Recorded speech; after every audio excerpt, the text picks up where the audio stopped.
რა ხდება ახლა? რას ნიშნავს სიდერატების თესვა, როგორ ყვებავენ ისინი ნიადაგს და რა უპირატესობა აქვთ ტრადიციულ მეთოდებთან შედარებით? ნინუცა როსტეაშვილის ჩართვაში მოვისმენთ, რომელიც ბიომეურნეობის სპეციალისტ იორამ კეთილაძესთან იმყოფება. ნინუცას კიდევ ერთხელ დილამშვიდობისა დილამშვიდობისა საქართველო, მე დილას ვაგრძელებ იოს ბოსტონში, სადაც წინა ჩართვაში როგორც ნახეთ, კვალი ავიღეთ, ხომ? ახლა კი საჭირო არის, რომ აი ეს მოშიშვლებული ნიადაგი მოემზადოს უკვე გაზაფხულისთვის, იმისათვის, რომ ნაყოფიერი და გემრიელი სხვადასხვა ბოსტნეული იქნება ეს, თუ მწვანილი მივიღოთ. დილამშვიდობის კიდევ ერთხელ. დილამშვიდობის, თქვენ როგორც უკვე ხედავთ, ეს კვალი გავასუფთავეთ. ოღონდ აი ასეთ მდგომარეობაში ერთი კვირაც არ უნდა დარჩეს ნიადაგი, სასურველი არის. ამიტომ ჩვენ ახლა დავთესავთ, კონკრეტულად აქ დავთესავთ მდოგს, სიდერატად. სიდერატად შეიძლება გამოყენებული იქნეს ძალიან ბევრი მცენარე, სხვადასხვა. მაგალითად, თუ თქვენ ბევრი აზოტი გამოიტანეთ ნიადაგიდან, ანუ გქონდათ ყაბაყი, კიტრი და ესეთი კულტურები, მაშინ ჯობია რაღაც პარკოსანი დავთესოთ. და მე ტყუილა არ მეკეთია ხელთათმანი, ხომ? უნდა მოგეხმაროთ ამ პროცესში. მოდით ვთქვათ კონკრეტულად რას გულისხმობს სიდერატი და როგორ ხდება მისი მომზადება. სიდერატი არის შუალედური კულტურები, რომლებიც აჯანსაღებს ნიადაგს, სტრუქტურას უნარჩუნებს და სიდერატად შეიძლება გამოვიყენოთ ბევრი რამე. ანუ ჩვენ ნიადაგში არის მთავარი მოქმედი პირები, ასე რომ ვთქვათ, ბაქტერიები და სოკოები, მათ სჭირდებათ მუდმივად კვება. და ისინი კვებებიან შაქრებს ღებულობენ მხოლოდ მცენარისგან. როგორც კი მცენარე ავიღეთ ჩვენ, ხო, მათ საზრდო აღარ აქვს და უბრალოდ ნელ-ნელა იხოცებიან. მით უმეტეს თუ მზის შუქსი არის კვალი, ულტრაისფერის სხივიც კლავს ამ მიკროორგანიზმებს. მდოგვის სუნს ვერ იტავს ბევრი ნემატოდა, ბევრი სხვადასხვა მავნე ჭია და ისინი შორდებიან ამ კვალს, ასე რომ ვთქვათ, მდოგვის სუნის გამო. თან სტრუქტურა შეუნარჩუნდება და ამ მდოგვის შემდეგ, უკვე როდესაც ჩითილების გადმოტანის სეზონი იქნება, გამოვიყენებ მულჩად. რა თქმა უნდა, ჩემი გაზონიც დაემატება, თივა და რაღაცები, თუმცა აი აქვე მოვიყვან იმ მულჩს, რითაც უნდა დავამულჩირო ფაქტიურად მე შემდეგ კვალში, რომ არ მომიწიოს ისევ თოხნა.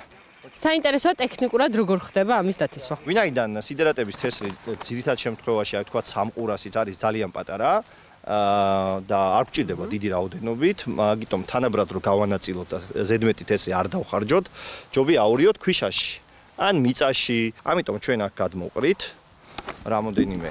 მოგეხმარები. კი ბატონო, შენ თვითონ ჩაყარე. და მე აურე ვაში, შენ ჩამიყარე. აი, არა პროფესიონალი ხო ხედავთ? როგორ ხდება აი ზუსტად აი ამ რაოდენობის შეფასება? გამოცდილებიდან ალბათ უფრო, თუმცა როცა სიდერატს ყიდულობთ, თქვენ გეტყვიან ჰექტარზე თესვის ნორმას. და იქიდან შეგიძლიათ გადაითვალოთ, აღარ არის მეტი საჭირო. იქიდან შეგიძლიათ გადაითვალოთ თუ თქვენ რამდენ კვადრატზე უნდა იხმაროთ რა. აი ხა მე გამოცდილებით უკვე თვალით მიჩვეული ვარ, ვიცი რამდენი მჭირდება. ქვიშით როცა თესავ, ხედავ უკვე სად არის დაყრილი და იქ აღარ ყრილ ბევრს რა. არც ისეთი რთულია ეს ყველაფერი. შემდეგ ბარს და თოხს ალბათ ჯობს.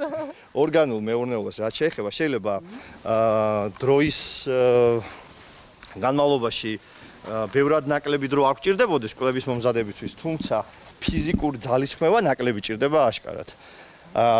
ეხლა შეგიძლია ფოცხით გადაუვარო, მე დაგიკავებ. გავცვალეთ როლები. უბრალოდ გაატარე და გამოატარე წინ და უკან. всё. ოდნავ ჩაღრმავდება თესლი.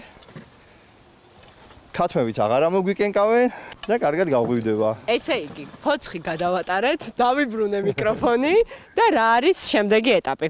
შემდეგი ეტაპი არის, რომ უნდა დავფაროთ ისევ და ისევ მულჩით, ანუ ის მულჩი რაც ავიღეთ, თხელი ფენად საკმარისია უკვე ამ შემთხვევაში.